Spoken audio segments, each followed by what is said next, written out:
ഞാൻ പരിശുദ്ധ അമ്മയുടെ മണ്ണിൽ കാലുകുത്തി. ആ കാലുകുത്തിയതിൻ്റെ ആ അവസരത്തിൽ തന്നെ ഒരു തണുത്തമായ കാറ്റ് എന്നെ സ്പർശിച്ചു. അപ്പോൾ എനിക്ക് മനസ്സിലായി എൻ്റെ അമ്മ എൻ്റെ കൂടെയുണ്ടെന്ന്. അങ്ങനെ ഞാൻ ഇവിടെ ഉടമ്പടി കാര്യങ്ങളെല്ലാം മേടിച്ചുകൊണ്ട് ആ സെൻറ്ററിലേക്ക് പോയി. ആ സെൻറ്ററിൽ ഞാൻ ഫസ്റ്റ് സീറ്റിലാണ് ഇരുന്നത്. അന്നേരം അച്ഛൻ്റെ ടോക്കിൽ, കാരണം കുറച്ച് നേരമുണ്ട് അച്ഛൻ്റെ ടോക്കിൽ, കുറച്ച് നേരമൊന്നും ഞാൻ ശ്രദ്ധിച്ചിരുന്നില്ല. ഞാൻ കുറച്ച് നേരമൊക്കെ ഉറങ്ങിപ്പോയി. കാരണം ഇടുക്കിയിൽ നിന്ന് ഇവിടം വരെ സഞ്ചരിച്ച് രാവിലെ പോന്നതാണ്. പക്ഷേ എനിക്കൊന്നും ശ്രദ്ധിക്കുവാൻ പറ്റിയില്ല. പക്ഷേ ഒരു കാര്യം ഞാൻ മാത്രം ശ്രദ്ധിച്ചു, പരിശുദ്ധ കുർബാന മുടങ്ങാതെ നീ എന്നും കാണണമെന്ന്. എനിക്കറിയാം, ഞാൻ വീട്ടിലാണെങ്കിലും ശനിയാഴ്ചയും ഞായറാഴ്ചയും മാത്രമേ പള്ളിയിൽ പക്ഷേ എല്ലാ ദിവസവും എൻ്റെ സ്കൂളിൻ്റെ അടുത്ത്, ഞാൻ സെൻറ്റ് ജോർജ് ഹയർ സെക്കൻഡറി സ്കൂളിലാണ് ഞാൻ പഠിപ്പിക്കുന്നത്. അവിടെ അടുത്തൊരു പള്ളിയുണ്ട്.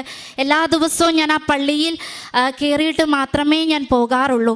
പക്ഷേ